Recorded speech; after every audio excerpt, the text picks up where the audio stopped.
Aloha, and welcome to Hawaii Travel Made Easy. I'm your host, Marcie, and I'm absolutely thrilled to kick off this bonus podcast episode with something that's been on my mind for years: why I call myself a professional tourist.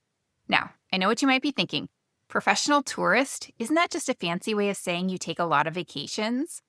Well, stick around today because I'm going to share exactly what separates a professional tourist from your average traveler.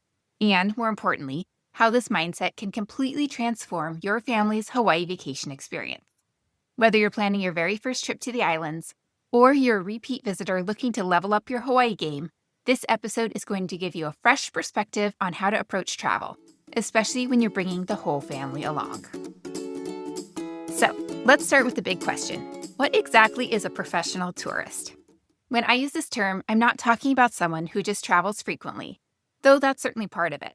Being a professional tourist means approaching travel with the same level of intention, preparation, and expertise that you'd bring to any professional endeavor. Think about it this way. If you're a professional chef, you don't just throw random ingredients together and hope for the best. You understand flavors, techniques, timing, and how to create an experience that delights people. As a professional tourist, I apply that same systematic approach to travel. Here's what being a professional tourist means to me. First, it's all about strategic planning. I don't just book a flight and figure it out when I get there. Every trip has a purpose, whether that's discovering a new side of an island I've never visited before, testing out family-friendly activities for my blog readers, or diving deep into a specific aspect of Hawaiian culture. Second, it's about continuous learning. Each of my 40-plus visits to Hawaii has taught me something new. I'm constantly taking notes. Literally. What worked? What didn't? How did my kids react to different activities?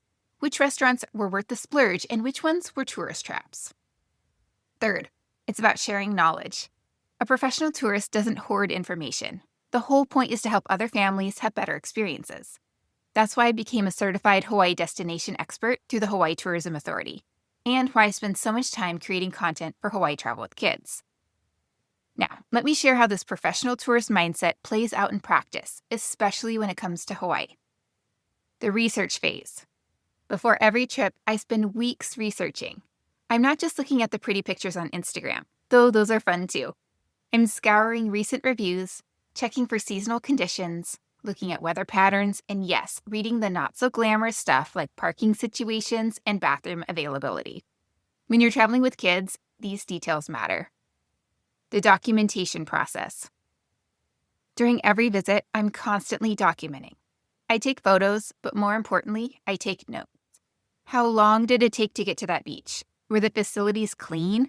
Was there shade for the kids? How was the snorkeling for beginners? All this becomes valuable information for future trips, mine and yours. The testing mindset.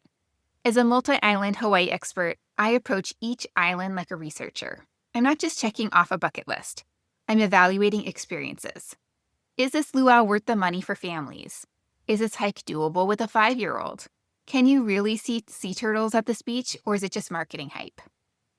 And building relationships. Over 40-plus visits, I built relationships with local guides, restaurant owners, and activity operators. This isn't about getting special treatment. It's about understanding the real Hawaii beyond the tourist facade. These connections help me recommend authentic experiences that support local communities. So, how did my 40-plus visits shape my expertise? Let me be honest with you. My first few trips to Hawaii were pretty typical tourist experiences. We stayed in Waikiki, we did the standard tours, ate at the hotel restaurants, and called it a day. And you know what? We had a great time. But I knew we were barely scratching the surface. Those first visits taught me some hard lessons, like the time we showed up to Pearl Harbor without reservations and couldn't visit the USS Arizona Memorial. Or when we planned a full day at the beach without bringing enough water and snacks for the kids. These failures became my best teachers. After about 10 visits, I started noticing patterns. Certain beaches were consistently better for families. Some restaurants always delivered, while others were hit or miss. I began to understand the rhythm of the islands, when to avoid crowds, which activities work best for different age groups, and how to read the signs that locals use to navigate their own home. Around visit 20, something shifted. I wasn't just visiting Hawaii anymore, I was studying it. I started focusing on specific aspects. Maybe one trip would be all about the best snorkeling spots for kids, while another would focus on cultural experiences that actually respect Hawaiian traditions. Now, after 40 plus visits across all the major islands, I've become someone that friends, families, and now thousands of blog readers turn to for Hawaii advice. That's when I realized I had truly become a Hawaii travel expert and professional tourist. So, tourist versus traveler mindset, what's the difference? Here's where things get interesting, and maybe a little controversial. There's this idea in travel circles that being a tourist is somehow inferior to being a traveler. I completely disagree. There's a tourist stigma. Somewhere along the way, tourist became a dirty word. People started associating it with being superficial, disrespectful, or inauthentic. But here's the thing, there's absolutely nothing wrong with being a tourist. Tourism, when done thoughtfully, supports local economies and creates connections between cultures. I proudly call myself a professional tourist because I believe in owning what you are. When I visit Hawaii, I am an outsider looking in. I'm not pretending to be a local or acting like I'm discovering some secret that no one else knows about. I'm a visitor who happens to be really good at visiting. What makes me a professional tourist is the intentionality behind my travel. I'm not just passively consuming experiences, I'm actively learning, testing, and documenting so I can help other families have better trips. While some travelers might focus on finding the most Instagram-worthy hidden spot, I focus on finding experiences that actually work for families.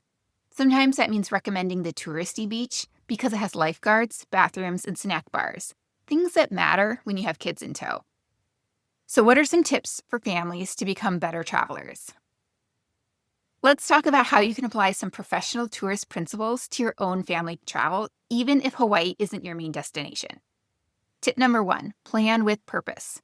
Before your trip, sit down as a family and talk about what you actually want to get out of the experience. Are you looking to relax, have an adventure, learn something new, connect as a family? Your purpose will guide every other decision you make. Tip number 2, research beyond the highlights. Yes, look at the must-see attractions, but also research the practical stuff. Where will you eat lunch? Where can the kids run around if they get restless? What's a backup plan if it rains? This is especially important in Hawaii when weather can change quickly. Tip number 3, documenting your experience. You don't need to become a travel blogger, but take notes during your trip. What worked? What would you do differently? What restaurant was a hit with the kids? This information will be gold for your next trip or for helping friends plan theirs. Tip number 4, embrace flexibility. Professional tourists plan thoroughly but stay flexible. Kids get cranky, weather changes, and sometimes the best experiences are the ones you didn't plan for. Build buffer time into your schedule and be willing to pivot. Tip number 5, think like a local. This doesn't mean pretending to be a local. It means respecting local customs, supporting local businesses, and understanding that you're a guest in someone else's home. In Hawaii, this is especially important given the complex relationship between tourism and native Hawaiian culture.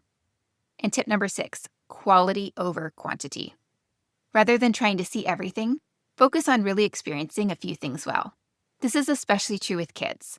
One amazing morning at the beach is better than rushing through 5 mediocre activities. Okay, as we wrap up this first episode, I want you to think about your own approach to travel. You don't need 40 plus trips to Hawaii to become a professional tourist. You just need to start approaching your travels with more intention. Whether you're planning your first family trip to Hawaii or your 5th, ask yourself, how can I make this experience better? What can I learn? How can I share what I discover with others? Remember, being a professional tourist isn't about having the most stamps in your passport or finding the most obscure destinations. It's about being thoughtful, prepared, and genuinely curious about the places you visit. Okay, before we actually wrap up, I want to share some resources that can help you start planning your Hawaii trip like a professional tourist right away. First, if you're feeling overwhelmed about where to start, I've created several free email planning courses that walk you through everything step by step. Whether you're trying to choose an island or deep dive into planning for a specific destination, I've got you covered. If you're not sure which island to visit, start with my How to Travel to Hawaii Like a Pro 5-day email course. It covers all the basics and will help you think through the big decisions.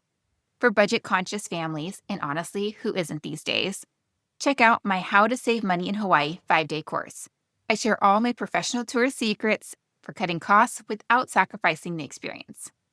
And if you've already chosen your island, I have specific 7-day planning courses for Oahu, Maui, Kauai, and the Big Island. Each one is tailored to that island's unique personality and family-friendly offerings. Plus, if you're considering Disney's Aulani Resort, I have a dedicated planning course just for that experience. You can find all these free courses at hawaiitravelwithkids.com. Just look for the email courses section.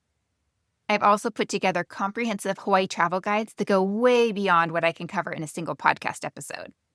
These guides are the result of all those 40-plus visits I mentioned, packed with detailed recommendations, maps, and insider tips that you won't find anywhere else. You can check those out on my website as well. And for those of you who love having physical planning materials, I've got printable travel guides and planning resources in my Etsy shop. Sometimes there's just something satisfying about checking things off a real paper list, you know? All of these resources are designed with the professional tourist mindset, thorough planning, tested recommendations, and family-focused advice. Until next time, start thinking like a professional tourist. Your future self and your family will thank you. Thanks for joining me on Hawaii Travel Made Easy. I'm Marcie Chung, your professional tourist. If you found this episode helpful, please subscribe and leave a review. It really helps other people find this podcast. And I'll see you on Wednesday for another episode. Mahalo.